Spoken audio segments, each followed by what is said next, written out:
Okay, ladies and gentlemen, thanks very much for waiting. Welcome to the Women's Health Program. This is a monthly presentation, and basically we discuss different topics about women's health. I'm usually the moderator so far. It's been me. My name is Zuhra Yunus, and each month we have a different topic. We've done it twice. The first time we were talking about menstruation. The second time we spoke about female genital mutilation. This presentation is done in two languages, English and Swahili. So please be free to ask questions in English or Swahili. Reason being our audience speak those two languages. The rules as usual, please, can you all mute your mics? You can raise your hand during the Q&A, or you can write your questions on our chats. So after the presentation, I can read out the questions, or if you raise your hand, you can ask the question yourself. So today we're talking about the teenage pregnancy, causes and consequences. And we have two guest speakers. The first one, as you can see her over there, Dr. Leila Rushamba. And I'm sure you're going to enjoy because she has a lot and she's really good in what she does. She's a specialist, particularly a gynecologist. She's been in that field for more than 20 years. She works in the UK, so you can imagine with all that experience. We're also going to have Mary Mgawe. She'll be a little bit late, but she's in the US. And she's one of the leaders of a center that deals with teenagers who get early pregnancy. So she will basically give us her own experience with those particular girls. And the center that she deals with is in Morogoro, Tanzania. So those are our two main speakers, but we're going to start with Dr. Leila Rushamba. I'm just going to speak in Swahili for like 1 minute. Karibuni sana katika kipindi chetu ambacho huwa tunakuwa nacho mara moja kwa mwezi, na ni kuhusiana na afya ya kina mama au afya ya kina mama, wasichana, wanawake kwa ujumla. Kila mwezi mara moja tumeshazungumzia mambo ya hedhi. Mwezi uliopita tulizungumzia mambo ya ukeketaji kwa wanawake, na wiki hii tunazungumzia kuhusu mimba za utotoni. Na kama kawaida tunazungumza lugha mbili, Kiingereza na Kiswahili. Sheria kama kawaida, tafadhalini naombeni mfunge mic zenu ili tusiingiliane na wazungumzaji. Baadaye katika maswali na majibu mnaweza mkanyosha mkono kwa wale mnaofahamu, na vile vile kwenye chat mnaweza kuandika maswali yenu, mimi naweza kuyasoma na wachangiaji wanawasilisha wakajibu maswali yenu. Wageni wetu leo ni Dr. Leila Rushamba ambaye yuko Uingereza. Ni daktari, yeye anaoshughulikia na masuala ya wanawake na wasichana kwa ujumla, na amekuwa katika medani hiyo kwa zaidi ya miaka 20. Na mgeni wetu mwingine ni Mary Mgawe, yuko Marekani, lakini wana kituo ambacho kinashughulikia na watoto wa kike ambao wanapata ndoa za utotoni. Hicho kituo kiko Morogoro, na yeye atatuelezea uzoefu wake zaidi.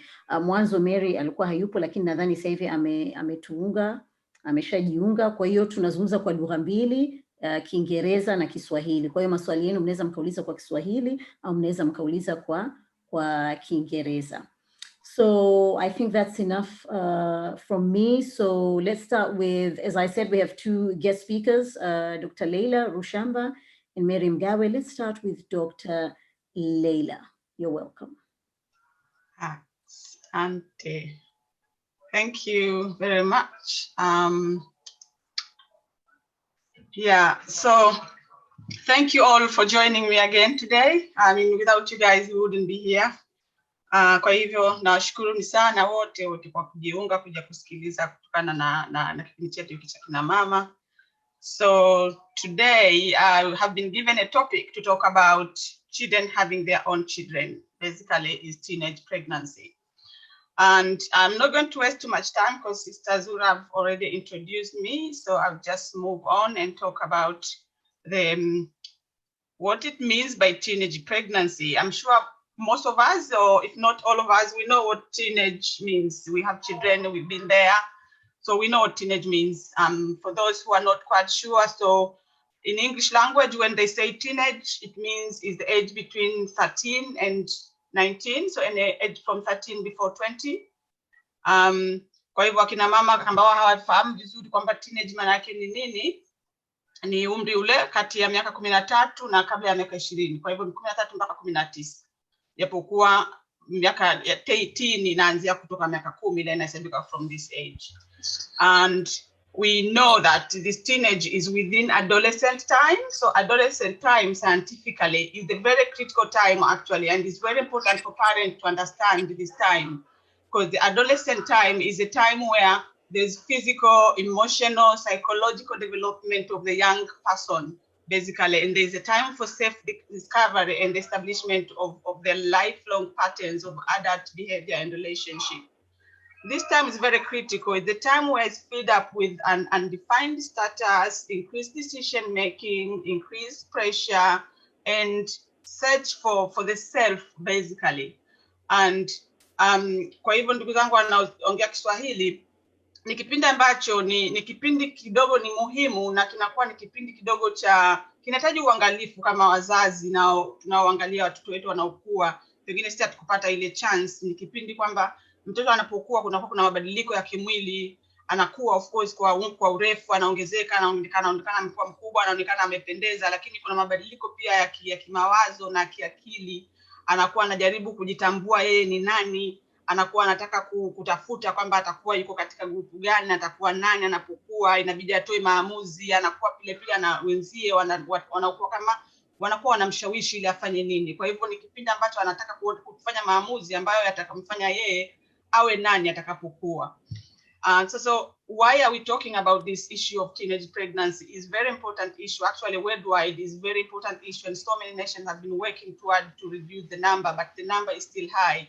If you look on our teenagers, our young ones, most of them actually don't start sex relationship before 16, but by the age of 20, 85%.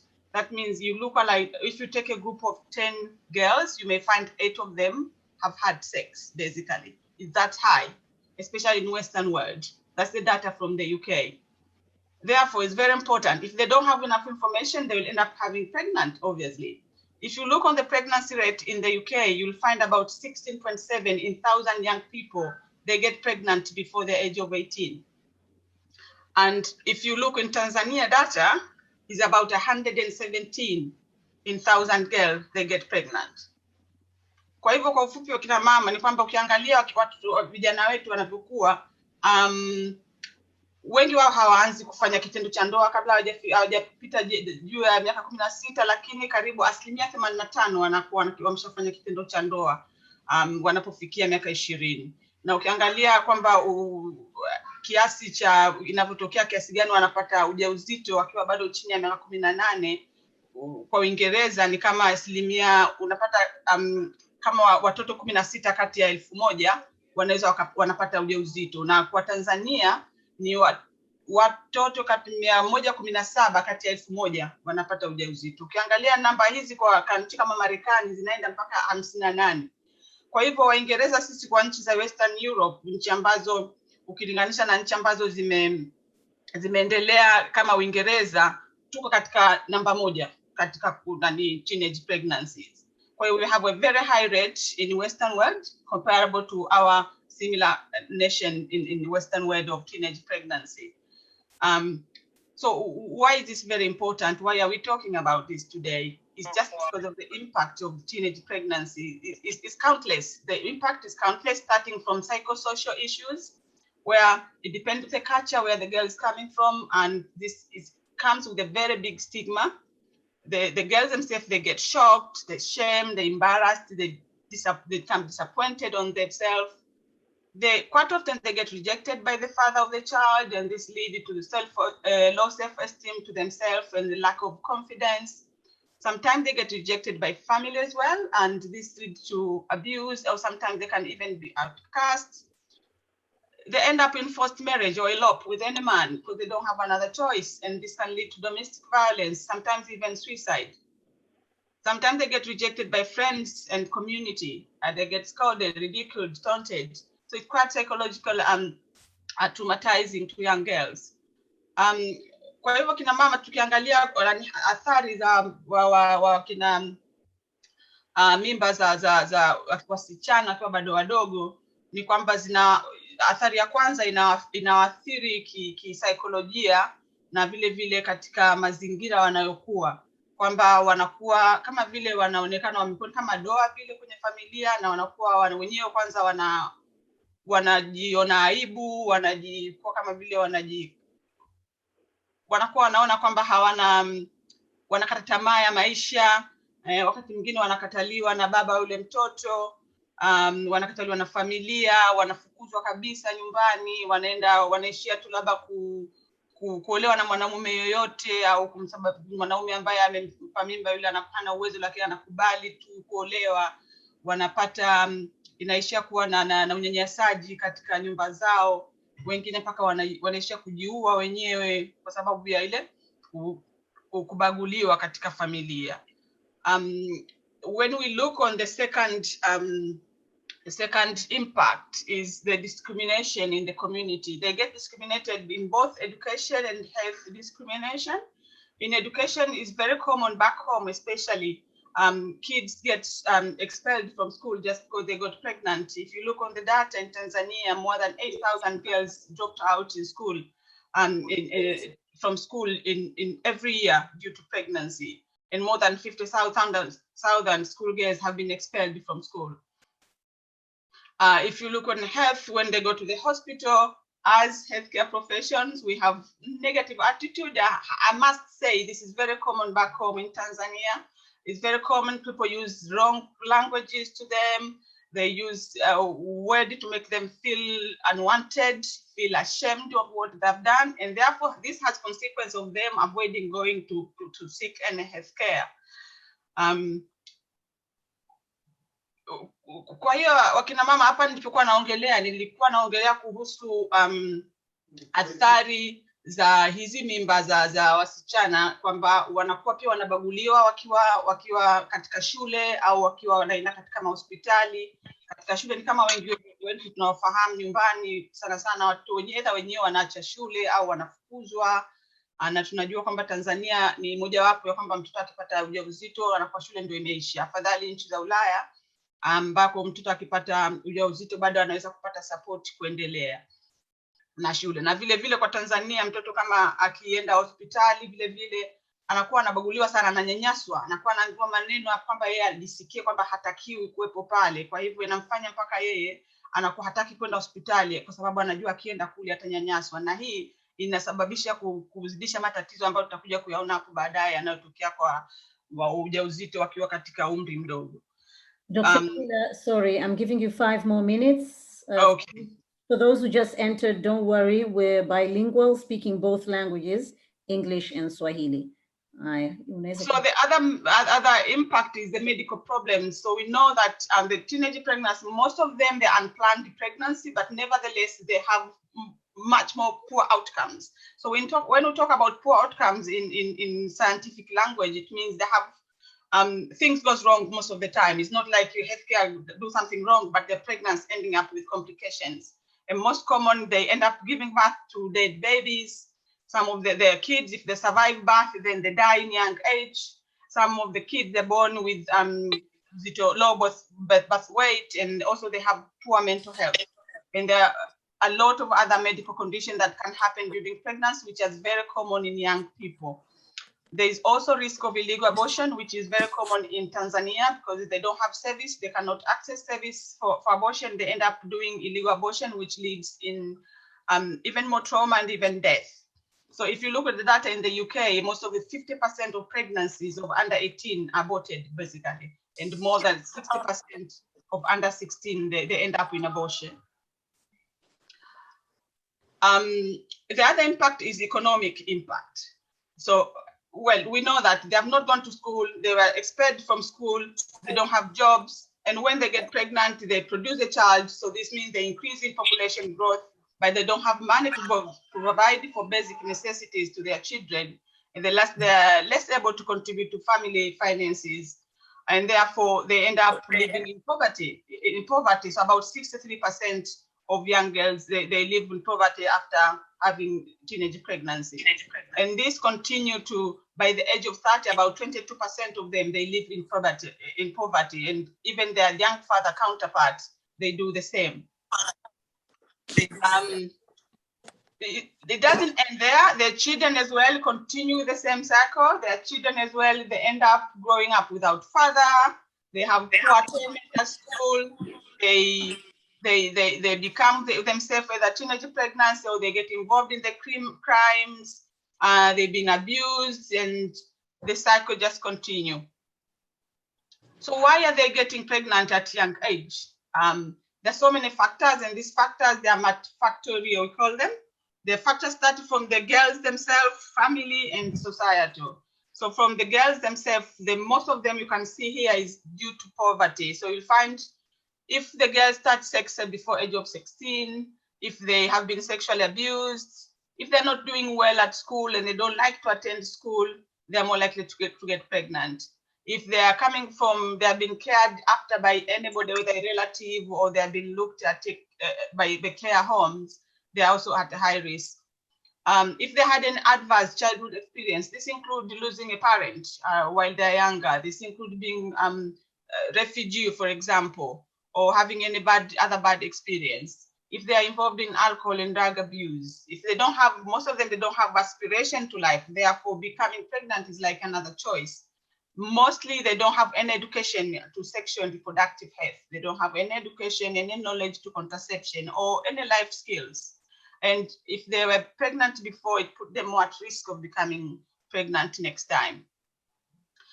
The same as for young fathers as well, because pregnancy it depends to two parties. There is a receiver and one who is, the other person who is involved who never been spoken about. So the young fathers as well, they have been subjected, the risk for them is those who have been subjected to violence or any forms of punishment at home, they are more likely to become young father. If they have pre-existing serious anxiety, depression, and conduct disorders, or those who have some mental health issues, and those who are involved with alcohol again.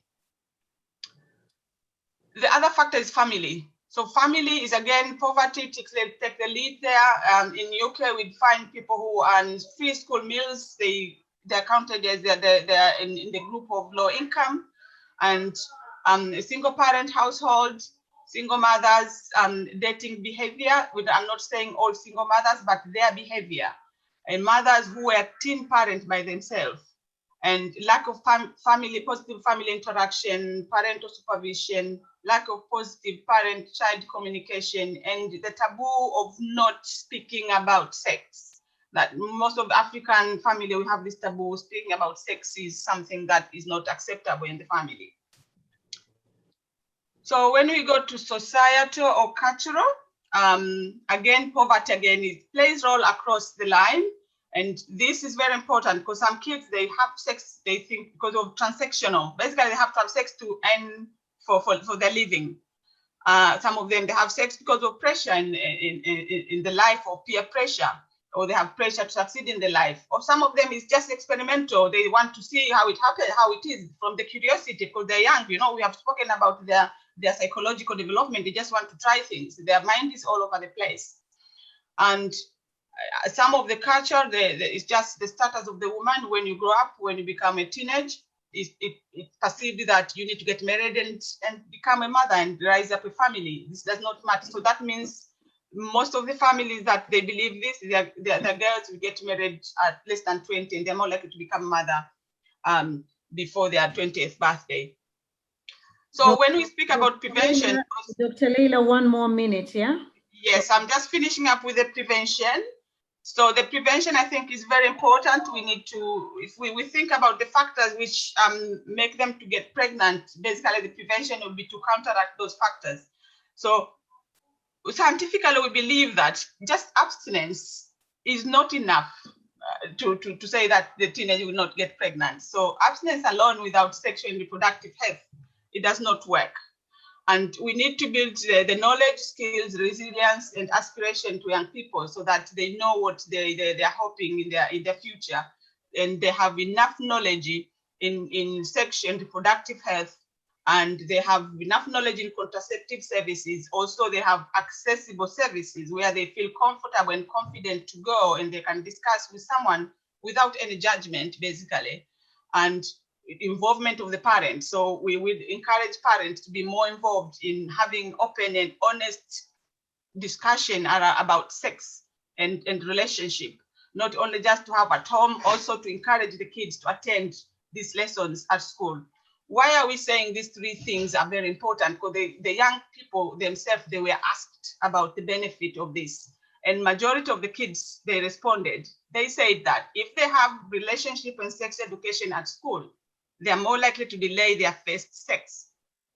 They are more likely to experience first sex, which is consensual, and to have a smaller age gap with their partner. And also they are more likely to be aware of or report any sexual abuse. And they're more likely to protect first sex with contraception or condoms. So this is very important, the reproductive and sex health at school, or even talking it at home.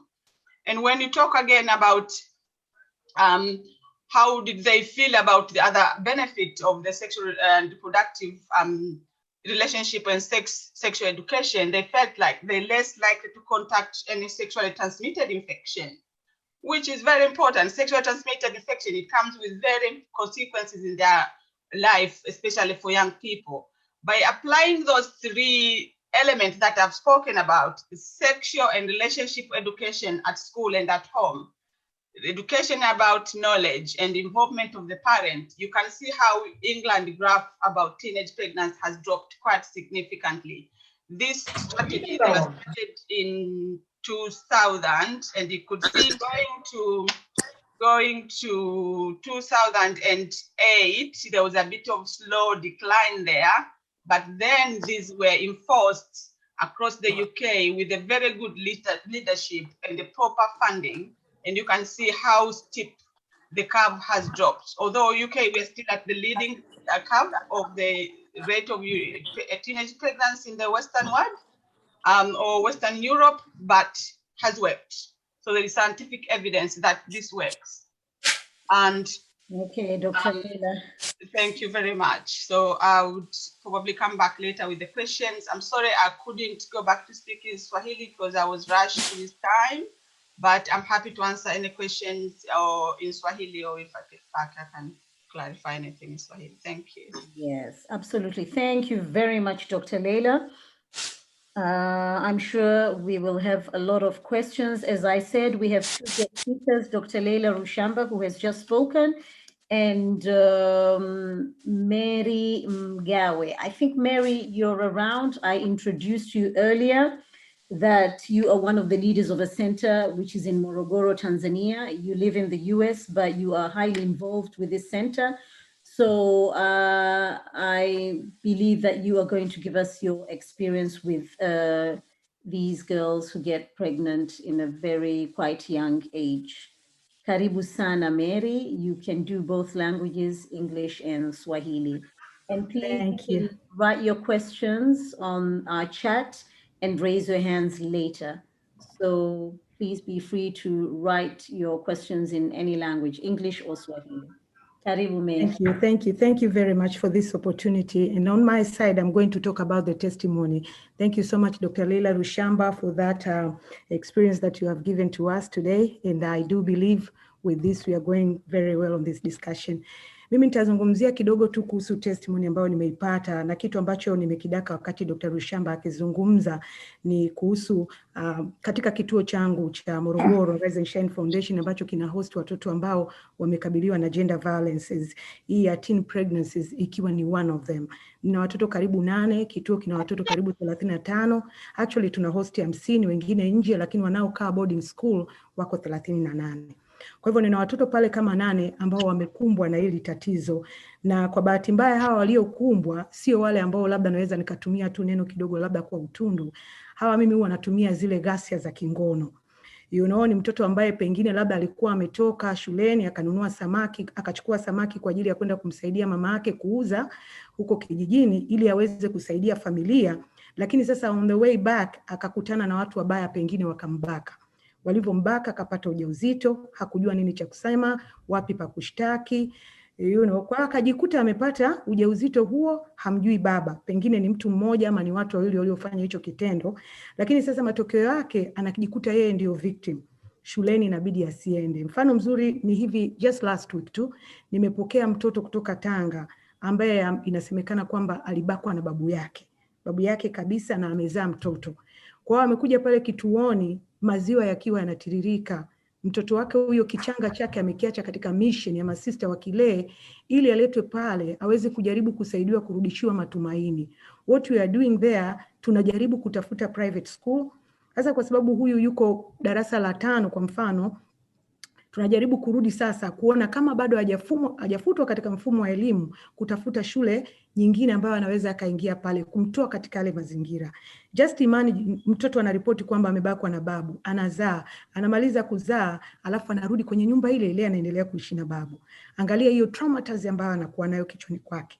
Angalia matumaini, anaweza akaamua kufanya kitu chochote kile.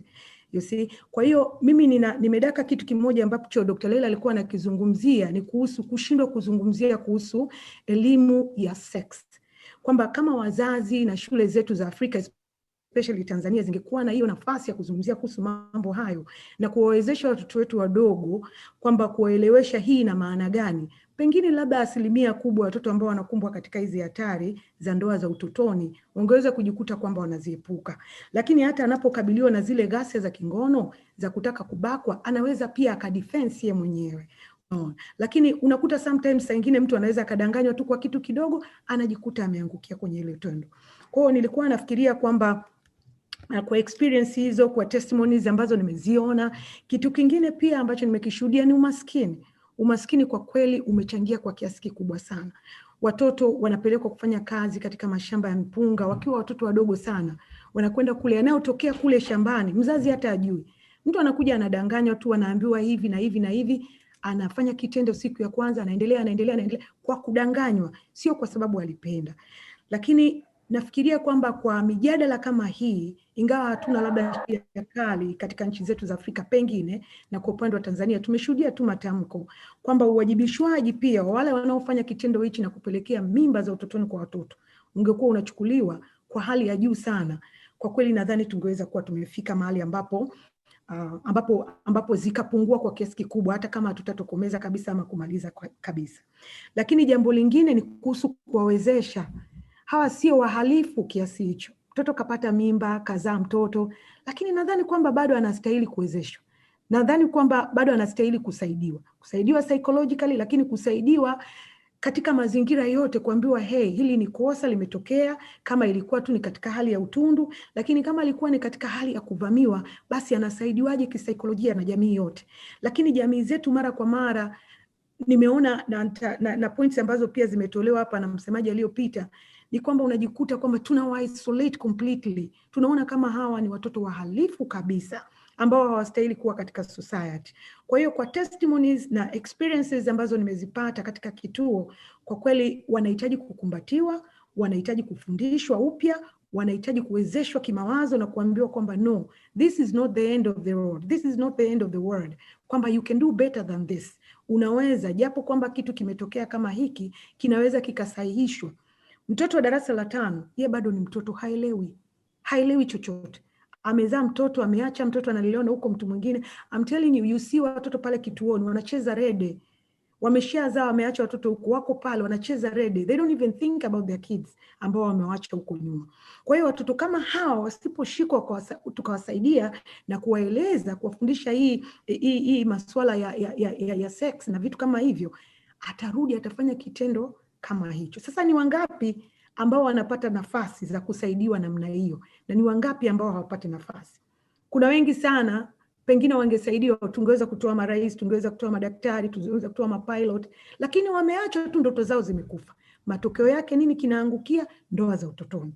Ndoa za utotoni zinapofikia hapo, sio kwamba ndio manufaa sana, na jamii nyingi especially jamii maskini zinaona kwamba ni bora mtoto sasa akishajikumba katika jambo kama hilo, basi aingie tu aolewe na mtu ambaye hampendi, na mtu ambaye hata alikuwa pengine sio choice yake, you see. Kwa hiyo anatumbukia kule, matokeo yake anakwenda anakuwa abused. Anaolewa akiwa mdogo sana, hajui kitu chochote. Unajua nini kinatokea? Baadaye pia anabadilika na kuwa yeye ni kama msichana wa kazi.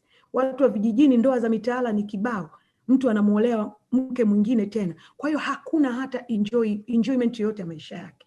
Kwa hivyo I'm thinking kama kungekuwa na utaratibu mzuri kabisa kama Dr. Rushamba alivyosema, wa kuelimisha hawa watoto, alafu wazazi tusiwe kimya, tusiwe na hofu, tusiwe na aibu ya kuwafundisha watoto wetu wadogo, kuwaelezea kwamba pengine hutakiwi kufanya kitendo kama hiki, pengine kinaweza kikaja kwa njia hizi ambazo zinatumika katika kudanganya na vitu kama hivyo. Mashuleni mijadala kama hii kwa wanafunzi is very important. Kama tungepata opportunity, imagine tunaenda kwenye shule za msingi tunazungumza vitu kama hivi, I do believe we'll be able to save a lot of girls kwa kweli. Lakini naona kama nchi za Western, sijui Uingereza, Marekani na nchi nyingine za Ulaya zimejikita katika hiyo, labda kwa vile wana funds, lakini ile system ile ya tangu mwanzoni ya kufungua mdomo na kuzungumza kuwasaidia watoto imekuwa imepewa kipaumbele sana. Na condemnation, kutokuwa na condemnation ni kitu kizuri sana kwa hawa watoto, kwamba kitendo kinapotokea tusikondem. Sheria zetu kama nilivyosema, kwa upande wa Tanzania nimesikia matamko tu, lakini sijaona sheria kali ya kusema hey, huyu amebaka basi afungwe kifungo maisha, huyu amebaka akapelekea mtoto akapata ujauzito, kama zipo basi naweza nikasaishwa, achukuliwe adhabu hii, na viweke public kabisa. Yani isiwe kwamba ni siri, kwa sababu kitendo kama hicho kimemkatishia kabisa huyu binti ndoto zake. Kwa hiyo wale watu wa namna hiyo wangekuwa I'm thinking kwa testimonies ambazo ningezipata, wangekuwa wanatolewa wazi, bila shaka ingetia hofu kidogo kwa wale ambao wanatamani kufanya vitu kama hivyo. Kwa hivyo nilipenda sana nishiriki katika kutoa testimony zaidi. Nafikiri nitapata nafasi tena kuchangia huko mbeleni wakati tunaendelea. Asante sana. Naam, shukran sana Mary. Thank you very much for those testimonies. So now it's a Q&A questions after both speakers have given us their presentation or testimonies, we can say. So starting with Dr. Leila. As I said, we can do it both in English and Swahili, please. Dr. Leila, there's a question for you from Hamida. She's asking, how organized is sexual health education in Tanzania? I do not know the answer. I hope in the audience, if there's anybody from Tanzania who have got any experience in Tanzania. I've never worked in Tanzania. I've lived as growing up a young girl as well. And I know there are, but I don't have much evidence about it. I know the Tanzania government did started some programs to initiate some sexual and reproductive health centers for youngsters, but I don't know how effective they run, so I cannot comment on that. Okay, thank you, Dr. Leila. There's a question for Mary.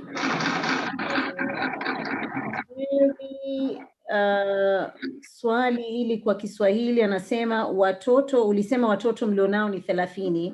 Kwa hiyo alitaka kujua what are their backgrounds. Ni Gidi anauliza, na ni yatima, ni single parent households, background ni nini wengi watoto hao? Nitajaribu kuongea kwa ufupi kidogo. Samahani Mary, samahani, naomba nikukatishe. Naomba nyote mzenu tafadhali. Can you all mute your mics, please? I can hear a background somewhere. So please, can you mute your mics apart from whoever is going to ask a question? Thank you. Kwako Mary. Sawa kabisa, shukran. Nitatoa ufafanuzi kidogo. Kuna watoto wengine background zao, kwa mfano mtoto mmoja, sitataja jina lake, anatokea eneo la Msamvu. Yeye amelelewa na mama yake. Mama yake alikuwa ameolewa, alafu baadaye baba akaamua tu kuondoka nyumbani, kwa hiyo akamwacha yule binti pale na mdogo wake mmoja. Kwa hiyo huyo ndio binti ambaye alikuwa akitoka shuleni, anakuja nyumbani kwa ajili ya kumsaidia mama yake, anachukua zile samaki kwa ajili ya kupeleka sokoni kuuza, ili sasa waweze kupata kipato cha kuishi pale nyumbani.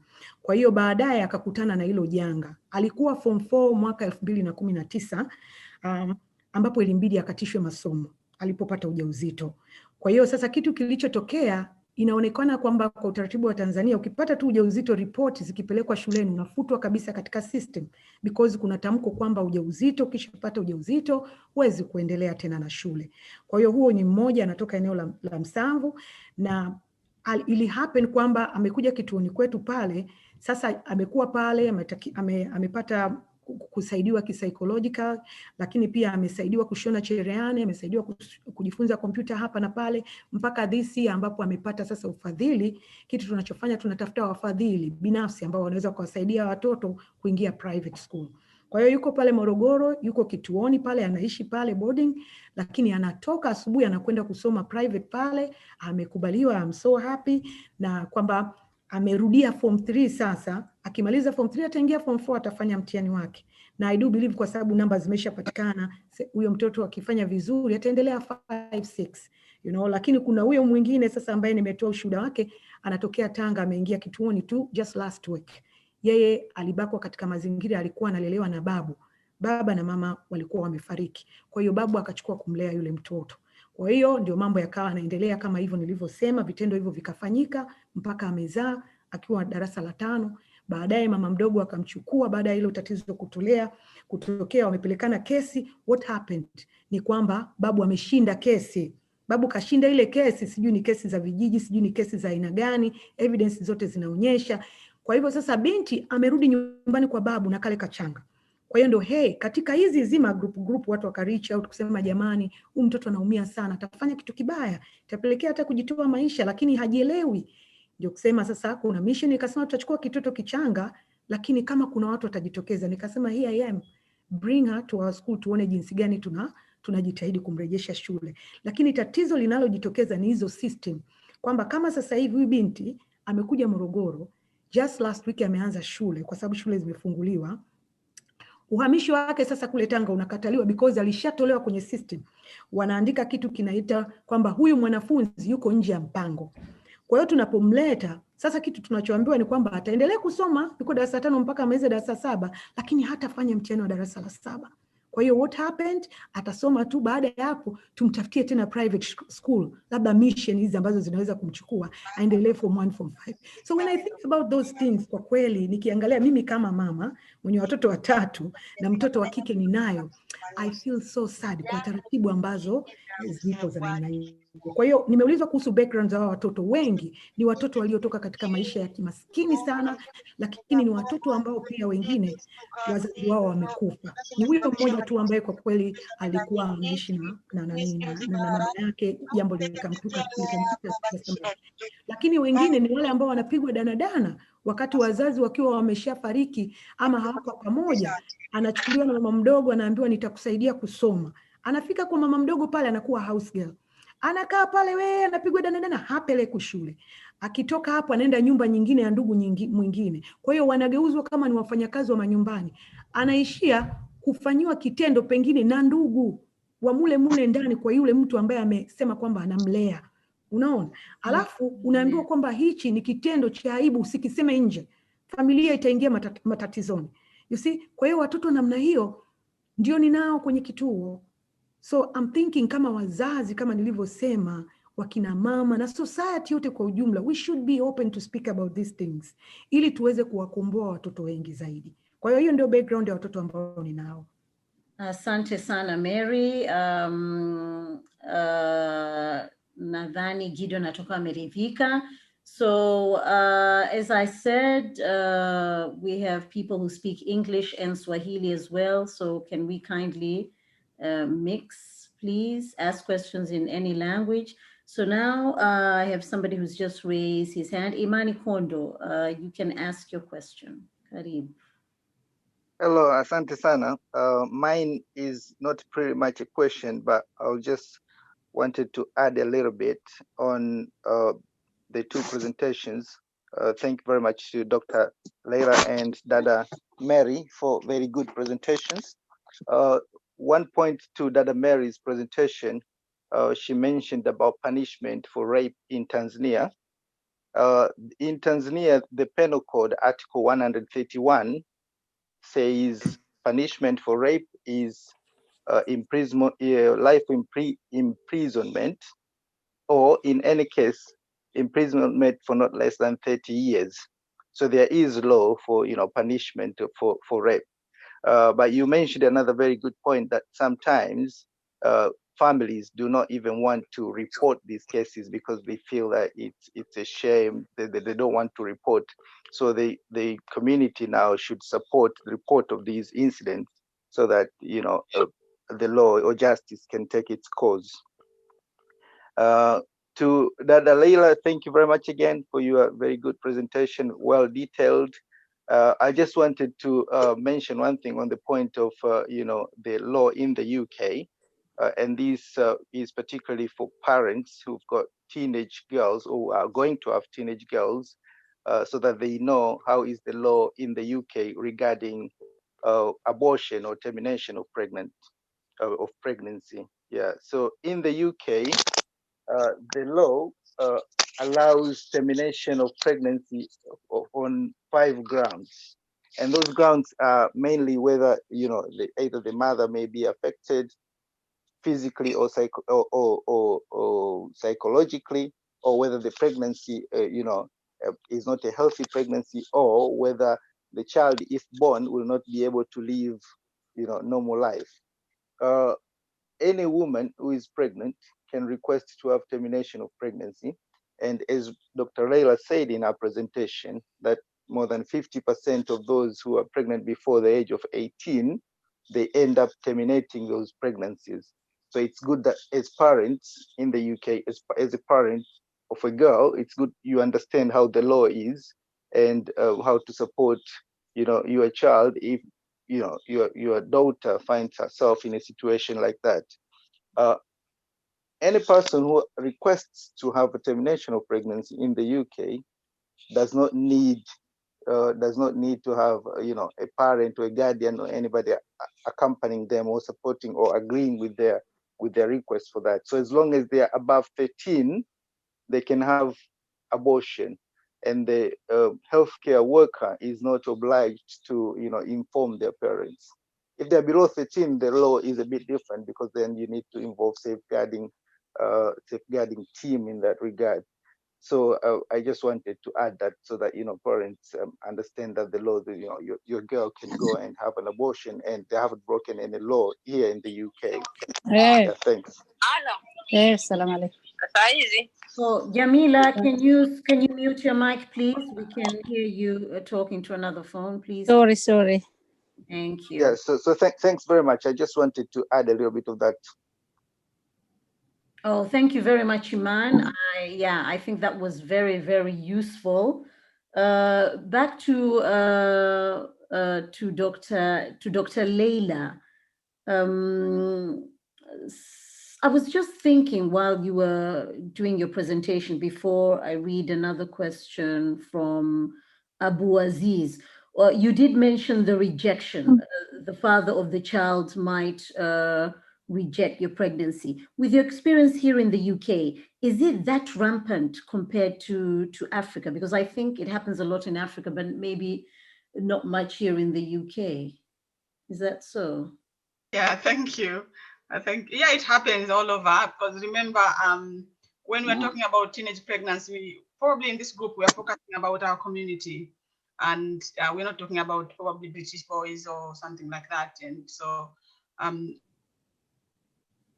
they're more likely to reject if they were not ready. And if they were younger, they are also children. So they are scared of the responsibilities of becoming a father. And they're also teenagers, they're adolescents, they're having the same emotion, whatever triggered them to go and try, they didn't expect the outcome. So when they see the outcome, they get shocked as well. So they don't know where to go. They don't know if they can speak to their parents. So what we are talking here is not only for the girls, this applies for boys as well.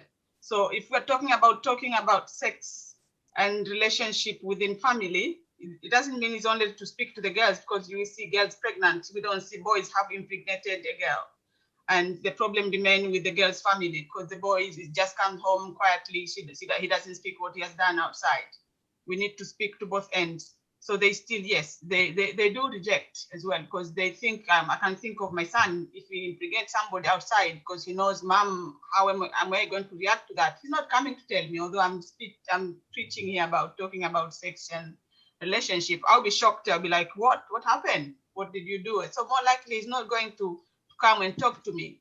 And when I give example of myself, this is probably I'm trying to present our community moms, the way we react to things, the way we how shall I say, the way we speak to our kids, our teenagers. We are putting much of our upbringing into bringing them up. So we forget they are in different world, they are in European world, they know their rights, they know they can do what they can do, they're exposed to different experience, so they need different interaction from us. They don't want us to treat them the way we were treated as kids. They're more likely not to come and talk to us. The other thing I would like to just to mention. Okay. Sorry. No, you did mention that even the boys get shocked. But do you think, especially for those who are exposed, as you said, here in the UK, do you think they really are shocked? They really didn't know what might happen? If they didn't have the education, sex and relationship education, they won't know, obviously. They wouldn't know. They wouldn't know. And what we tend to say, there's no window shopping for pregnancy. When you say just try once, either it's for pleasure or it's for curiosity, that only one time could be pregnant. You could impregnate a girl or the girl could get pregnant. So most of them, they don't know. If they would have known, if they had education, just the way they have responded in their own survey when they were asked, they admitted when they get education, they're less likely to get involved on those kind of things. Okay, so Abu Aziz is asking, how do you make the children aware of such issues? Well, in UK, they've made things quite easy for us, and the relationship education has been started from primary school, has been made mandatory since last year. I'm not going to go into politics about this, but there have been quite a lot of reaction from parents for different reasons. I'm not going to go into details, but it's important parents understand why this is introduced into schools. There is sex and relationship going further into secondary school, which is compulsory, is mandatory. And then further on, there is the health education. There's part of their PSHE education in secondary school. Some of us, because of religious reasons or for various reasons, for our belief, for our cultures, we don't want our kids to be involved in it. But there is a reason why government has introduced such kind of education. That's where they will learn, because especially for African parents, we don't want to talk about it. Government is helping us to speak about it at school. At least the kids, they can hear there, they will come and talk to us, although we reject them. We're like, yo, you cannot talk about this. Why did you speak about this at this stage? You're not supposed to know it. But the government is helping us to at least to make them aware. And when they come home and talk about it, we should speak about it to them and encourage more and talk to them more according to our culture now. So we'll take it to our culture. So the school might start, then we will build up to our culture, like this and this is not allowed in our culture, it's not allowed in our religion, it's not allowed in that.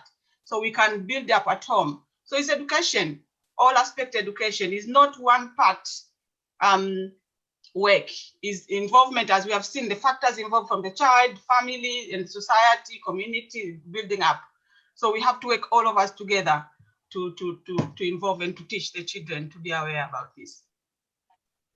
Thank you very much, Dr. Leila. If anybody has questions, please, you can write them down on the chat or you can raise your hand. Mtu yote kama na swali, unaweza kunyosha mkono, ukauliza au ukaandika. So I have a question for Mary. Hamida is asking, who funds your center?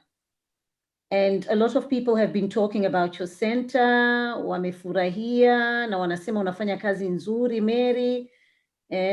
Kwa hiyo swali kubwa, nani anafadhili? Nadhani Hamida, I think, I'm not sure whether Hamida understands Swahili, whether you can answer it in both languages, I think that will be better. But Hamida, you can write down. If you understand Swahili, she can just talk in Swahili. Thank you very much for that question. I have to be honest with you. Really, I don't have anybody specifically who is funding it, but it's me and you. What I do, this is a passion job. You know, I have a full-time job. I'm working at the Voice of America, and through my my experience writing about gender violence and the research that I did, then I have a passion to help these young girls. So what I do, I go to different people.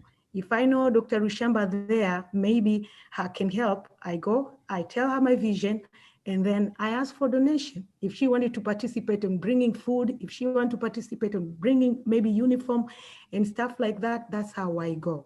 Although right now I'm thinking about writing grants to send to different organizations and see maybe they will come and try to be partner on my organization, that will help. But so far, since I've started 2017, I've been doing this all alone, and other people who are willing to support. Support is the major fund that I'm getting.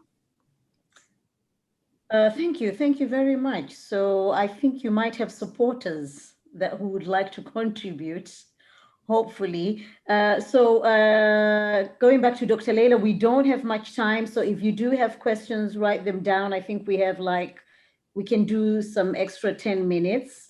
Dr. Leila, Abu Aziz, when we were talking about sex health education in schools, he says, here in the UK, we feel it's promoting sex on children. I think he might have a point, but we need to know what exactly do they teach these kids? What exactly do they teach? So, Dr. Leila. Yeah, I think the straight answer to this, if you want to know what exactly they teach your child at school, you have the right, you can ask school and you can get involved. So you will know. There's nothing is confidential that they won't tell you. The curriculum is on the system. If you go on the system, you can find the curriculum of what they teach at school. So if you're very curious and you want to know, I'm just going to show you. I don't know if I've shared this. Sorry, have I? I'm going to show you the last slide that I showed you earlier about how UK have managed to tackle the teenage pregnancy rate, basically. I mean, if you have your eyes, I don't have to tell you, just if you look at the graph, how they've dropped down, you can see how they struggled and struggled for years until when they insisted on education, on sex relationship education at school. They increased service for contraception. They involved parents. I think as a community, we're not much involved, probably. I'm not undermining anybody. I don't read a lot of other stuff as well, unless things that I'm involved with. But there's a lot of information. These were introduced since 1999 when Labour was on power. That's when there was 10 strategies which helped UK to tackle teenage pregnancy. Initially, the government really struggled to drop down the rate.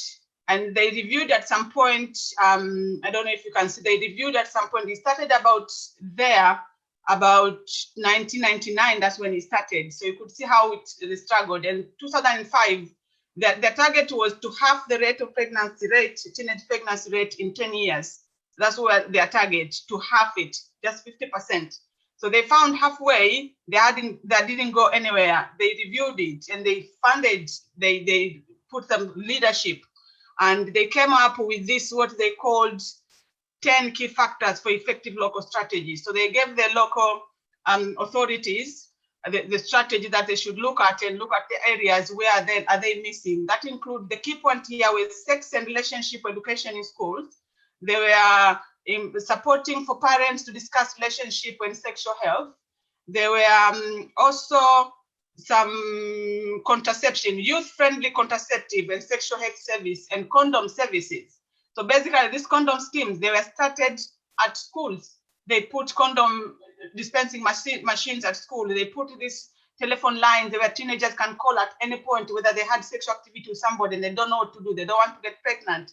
They want to speak to somebody. How do they start? How do they go about it?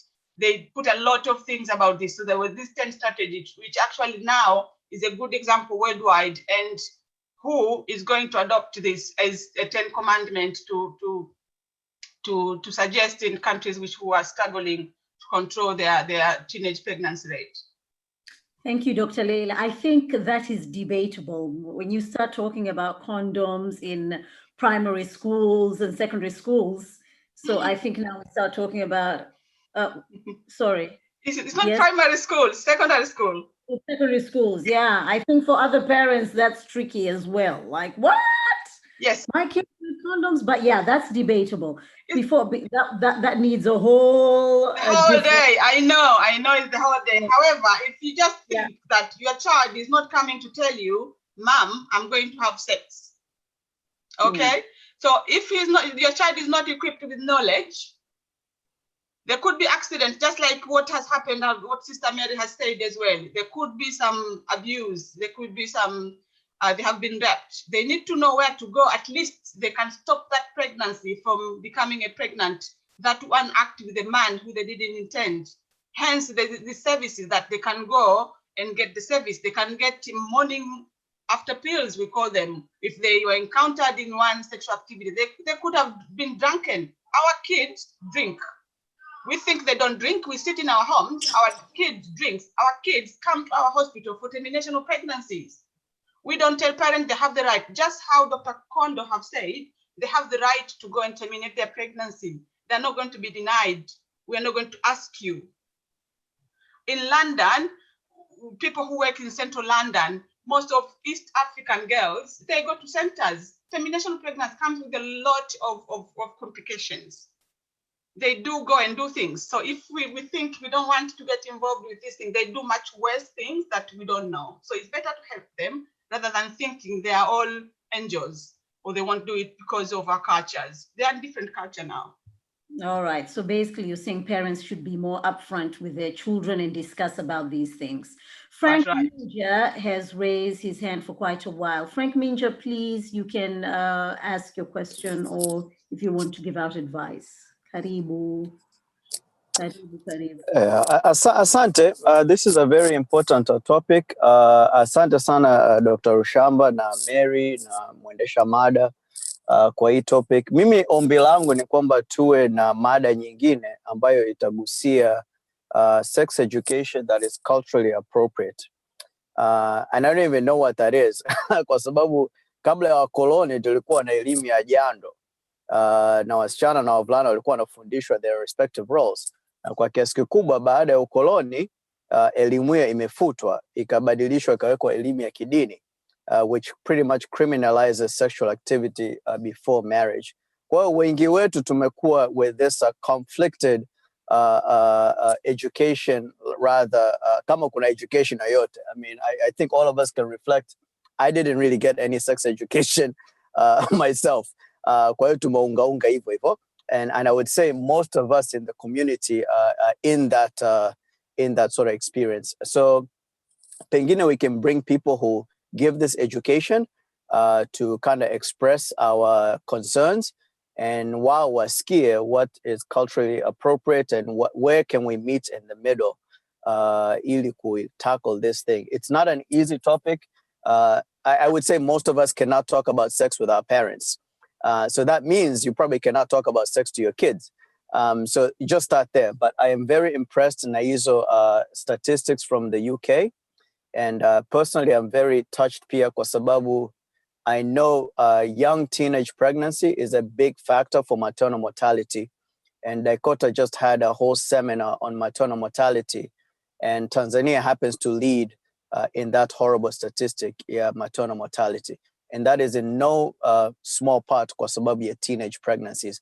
So if we think education is the way to go, na nimeona kuna ndugu Abu Aziz ambaye anauliza maswali ya msingi, we have to find a culturally appropriate or culturally sensitive way ya kuiongelea for the parents to become comfortable before we can even speak to our so labda Dr. Rushamba, if you have any thoughts on are there culturally sensitive ways za packaging this information? Kwa sababu hata hapa kwenye hii mada hii I can see people are a little bit queasy hata kuongelea condoms na kadhalika. So I don't know how that happens. You know, you want people to leave this call and then waenda wakaongelee with their 12-year-old ama 13-year-old. So I think kazi kubwa ianzie hapa kabla tujaanza kuongea na watoto. Naomba kuwasilisha mada, asante. Frank, umezungumza mambo ya msingi sana na sitaki kulianzisha, lakini mimi labda kwa kuongezea tu, nadhani zipo mpaka leo, japokuwa nazo zinayuka, zipo familia umila kadhaa bado zinafuata. mimi nikiwa mmoja wapo, wakati umri fulani unapobaligh una elimu fulani unapewa, lakini kwa limit fulani.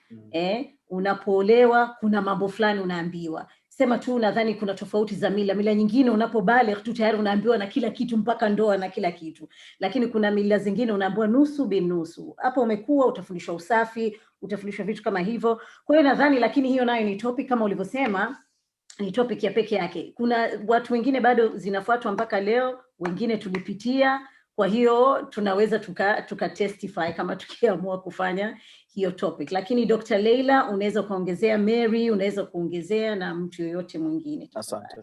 Asante sana Minja for your contribution. That was very, very valid. Na ndicho nilichokuwa naongelea mimi kwamba school ijapokuwa inaanzisha ile education, wazazi pia na sisi tuna part kubwa ya kuweza kuongea na watoto wetu kutokana na culture zetu. Kwa hivyo tunachoongea na watoto wetu sisi ndio itakuwa hiyo culturally, whatever your culture is, because huwezi kuongea culture, kila mtu ni different. Culture zingine haziongei kabisa, culture zingine kama alivyosema Sister Zura hapo wanaongea. Kwa hivyo your cultural appropriate, that's what I would say. Kwa hivyo kama mtoto kaanzisha, unatakiwa upeleke according to your culture, your religion, belief and everything. That's my view about this. Na naongelea hivyo kwamba na imani kwamba serikali zote, na hata when you read the UK document, kabla hawajaanzisha hii, normally huwa wanafanya survey, wanauliza community mbalimbali, na hizo wanauliza pia na faith leaders wakiwa involved, huwa wanauliza the opinion and what their suggestions are according to the topic involved, because it's going to involve the community. Kwa hivyo hiyo ndio imani yangu kwamba watakuwa waliulizwa, na kama tukipata next time, kama tutapata mtu yoyote ambaye anamfahamu labda mwalimu au mtu ambaye anaweza kaja kutupa maelezo zaidi kuhusu ina involve nini hiyo education, itakuwa vizuri. Lakini mimi with my experience na ninavyoona watoto wangu wanafundishwa normal reproductive life, how it works, that's what they are taught from the sexual education. Okay, asante sana. Naona muda unatutupa mkono. Iman Kondo, naona ume raise hands. Sijui ni wakati ule au nataka nigusie kidogo tu kama kuna dakika 2. Okay, dakika 1:30. Sawa, asante sana. Kwa sababu hii mada ya elimu imegusiwa na inaonekana kwamba solution hapa ni elimu, lakini Dr. Leila ameisema na watu wengine wameimply, kuna gap kati ya hawa watoto asasa walokulia huku nje, tukiacha wale wa kule Tanzania walokulia huku nje, kuna gap kati ya culture yao na culture ambao wazazi wao ambao walikuwa ni immigrant wamekulia. Sasa kutokana na ile gap, hata education, unaweza kumwambia mtoto wako kitu ambacho wewe as a parent you think it's very wise, lakini mtoto anakushangaa, anakuona huyu mzee anaongea nini. Yani uwezi ukatransfer ile knowledge successfully. Kwa hiyo kwa maana hiyo ndio maana hii UK education system sasa hivi kufundisha sex education shuleni ni kitu kizuri, kwa sababu kile kitawafundisha katika terms ambao wale wataielewa zaidi. Kwa mfano, juzi hapo kulikuwa kuna video ilikuwa inazunguka sana hapa UK ya vijana wale ni teenagers wana discuss how it is to grow in a Tanzanian home. Kwa hiyo wanaelezea vitu ambavyo sisi kama Watanzania tunaona kama vile wazazi wao wanawatreat wale vizuri, lakini watoto wenyewe wanashangaa. Kwa mfano, mtoto anashangaa kwa nini bibi akipiga simu mimi naitwa nimsalimie bibi mimi ili iwaje, au wageni wakija nyumbani kwa nini mimi niitwe nije kuwasalimia wageni, kwa nini mimi wageni hawa wamekuja kunitembelea mimi au niliwaita. Sasa sisi tumekulia katika mazingira tunaona kwamba unamfundisha mtoto wako kitu kizuri, lakini mtoto wako ha-connect nacho. Kwa hiyo unaweza ukakaa naye pale ukaanza kumuelezea kwamba bwana, kuhusu sex you need to do this, you need mambo kama wanaelezana kwenye msondo, lakini yeye anaweza benefit na msondo. Dada Zura hapa amezungumzia kwamba kuna makabila yanafundisha watu ndio vitu kama hivyo, msondo, sijui kwenye kuchezwa unyago. Ukimchukua mtoto aliyokulia UK ukimpeleka kwenye unyago, atarudi sana yeye atakuwa anasimulia tu how funny it was, lakini anaweza benefit nayo. Lakini akifundishwa kwenye shule yake pale atafundishwa katika style ambayo is more to benefit kuliko kitu ambacho yeye ajioni yuko connected nacho. Hao watoto hawako connected sana na jamii zetu kama sisi tunavyotaka tuamini kwamba wako connected. Kwa hiyo tuache wajifunze shuleni. Nimeona kuna wazazi wengine wamegoma watoto wao wasihudhuria haya masomo. Wasiwasi wao mkubwa tunajua kwamba wao wanaogopa watoto wao wataenda kufundishwa kuwa gays, kuwa lesbians, kwa sababu vitu vyote wanafundishwa vile na kwenye context ya hapa. Sasa anaishi hapa yule mtoto. Kwa hiyo feelings zetu sisi tusitegemea zifanane kwa 100%. Ni hilo tutachangia kidogo. Asante sana. Naona tushafika tamati. Abu Aziz, naomba kidogo tu kwa sababu umenyosha mkono, you've raised your hand. You can contribute just for 30 seconds, please.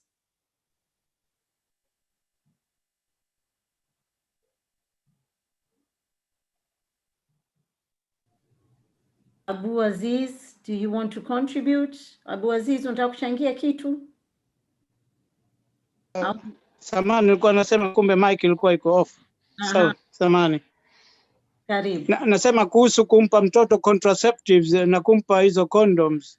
Tayari unamfundisha kwenda kufanya hicho kitendo. Hata kama alikuwa hajakuwa na haja kufanya hicho kitendo. Unampa nafasi ya kutaka kujua kufanya. Na hayo wanaofundishwa mashuleni tuliwahi kuletewa kabla Al-Nur haijahama kule ilipokuwa pale Backing Market. Walikuja watu wanaojua wanasomeshwa nini. Na hivyo vifaa wanavyooneshwa hata walikuwa wanasema hatuwezi kuvionesha hapa msikitini kwa vile vilivyo hivyo vifaa wanavyokuoneshwa namna ya kutumia. Ilikuwa ni aibu kuonesha hapo msikitini. Nafikiri mmenielewa. Naam, tumekuelewa. Nadhani ndio hiyo point ambayo tunasema kila mila, kila dini. Kwa hiyo nadhani walivyokuwa wanashauri kina Leila, kina Frank kuwe na mjadala wa namna ya bado kuzungumzia masuala hayo, lakini katika kulingana na mila zako na kulingana na dini yako, kwa sababu kuna mila zingine we baba huwezi kuzungumza na mwanao, lakini unaweza kumwambia mjomba wake azungumze, mama mdogo, mama mkubwa, ndo kazi zao hizo, na kwa namna ambayo wewe mzazi unaona inafaa. Lakini nadhani kinachosema ni kwamba hauwezi tena kuficha kama zamani, lazima ikifika umri fulani, kwa sababu kama wewe hujazungumza naye nje wanaongea, hasa kwa nchi zetu hizi za kimagharibi, hakuna namna. Kwa hiyo bora wewe mzazi tafuta namna ya kuweza kuzungumza naye kwa jinsi ambavyo nimeelewa huu mjadala, si ndio Dr. Leila? Yes. So Dr. Leila, thank you very much guys for contributing. It was really interesting. Dr. Leila, 1 minute to finalize, and Mary, if you have anything you want to say for 1 minute, and then we can close our discussion for today. But it's really interesting. Yeah.